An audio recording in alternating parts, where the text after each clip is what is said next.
Nick, thanks for making time to talk to me. Nick Stewart is Global Head of Campaigns in the Wildlife Team at the World Animal Protection, which many of you will have heard of.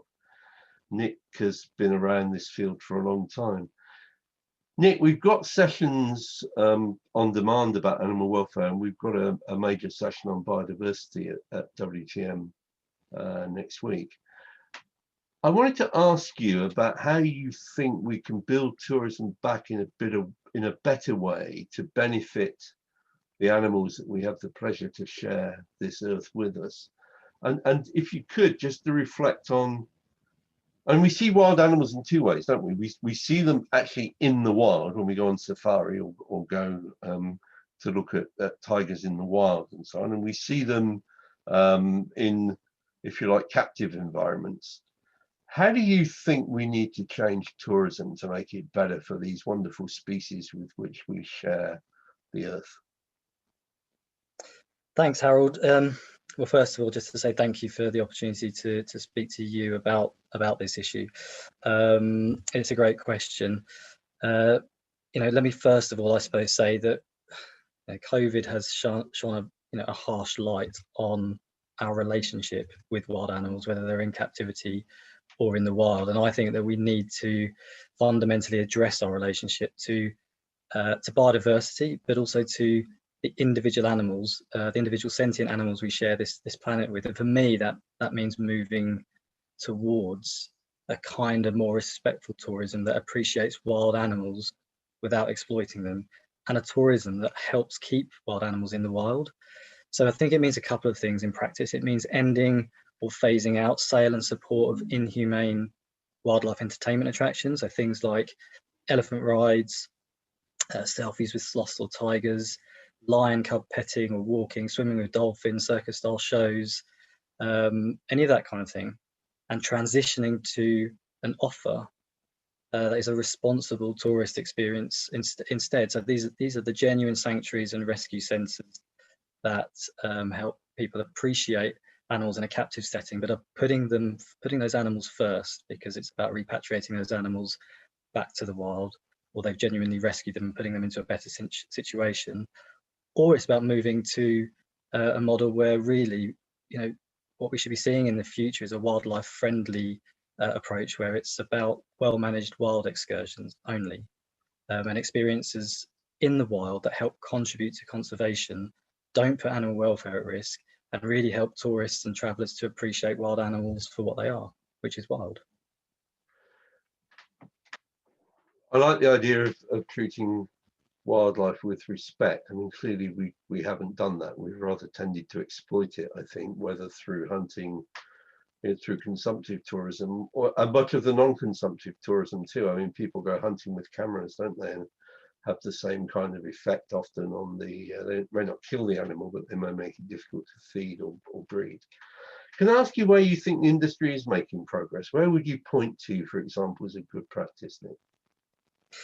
I mean, to your first point, I completely agree. We say at World Animal Protection that, and I believe personally that going to see wild animals in the wild is always more responsible than seeing them in captivity, potentially, if that experience is well managed. But like you say, there are some horrendous examples of badly managed, irresponsible wildlife excursions that harass or exploit animals and make their lives misery. But if it's well managed, if it puts the animal first, if it appreciates them for their sentience and for, pays them respect, like you say, it's always got the potential to be more responsible.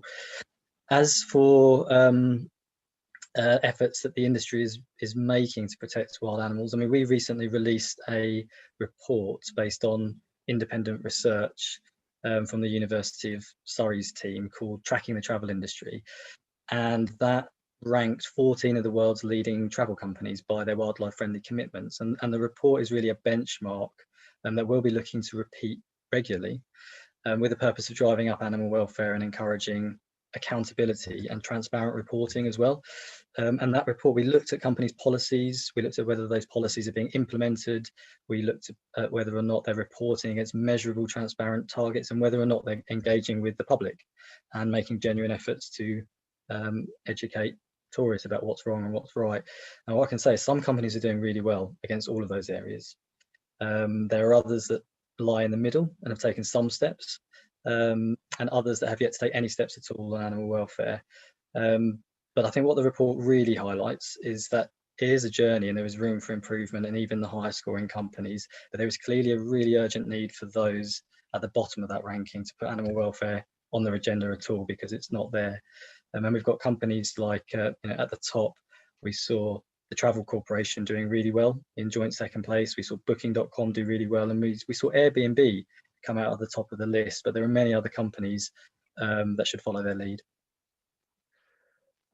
Nick, I can hear people who may be watching this saying, with all the problems in the industry, we're trying to cope with the consequences of COVID and the need to get back to business as usual. What would you say to them, just briefly, in the elevator pitch, about why they should deal with this now rather than leave it for a few more years? Honestly, I'd say we can't go back to business as usual. Actually, your question reminds me of a book I read years ago by Anita Roddick when she wrote her autobiography, and it was called Business as Unusual. And I think that's what we need to take to heart here and see in the travel industry. I mean, it shouldn't be lost on the industry that wildlife exploitation is at the heart of the current pandemic. Yes, it started in a wet market in Wuhan, but it's a symptom of a broader problem of wildlife exploitation that tourism is a driver of. So beyond mitigation and short-term crisis management, responsible recovery plans, which we know the industry is deep into at the moment, must include animals. It's better for animals, it's better for people, and it's better for the industry's own resilience in the long term. So this is about building back better, both for captive animals and also for captive and domesticated animals, I suppose, and also for those animals who are still lucky enough to live in the wild, in beautiful habitat in wild areas. Nick, can I ask you one last question? I mean, how much of a link do you think there is between the tourist attraction, the animals we see there, and zoonotic diseases? Is there a real danger of transmission? Yeah, it's an interesting point, and it's one that we have been looking into recently. I mean, wildlife tourism and close contact with animals has always presented health and safety risks to tourists, and it's something that we think the industry should be paying more attention to. We know that just outside of zoonotic diseases for a moment, tourists can and do get injured by wild animals every single year, whether or not that is in swimming with dolphin attractions or through elephant riding attractions, that kind of thing. As for zoonotic diseases, all wild animals are reservoirs of zoonotic diseases, but wild animals that are kept in cruel, stressful, horrendous conditions that can't meet their needs, they are then put into close contact with tourists, and this creates opportunities for diseases to flourish and jump from animals to people. Now, we've just released a paper only last month with the NGO Bloodlines that highlights the risks of pathogens being passed from animals to humans, causing potential disease outbreaks. And the potential for disease outbreaks from captive lion farming for the purpose of lion and cub petting, for example, is something that is very real, and it's something the travel industry should take very seriously and address as a matter of urgency. Nick, thanks very much for that, and I'm sure we'll be returning some of those issues in the biodiversity session next week at WTM. Thanks very much indeed for your time. Thanks.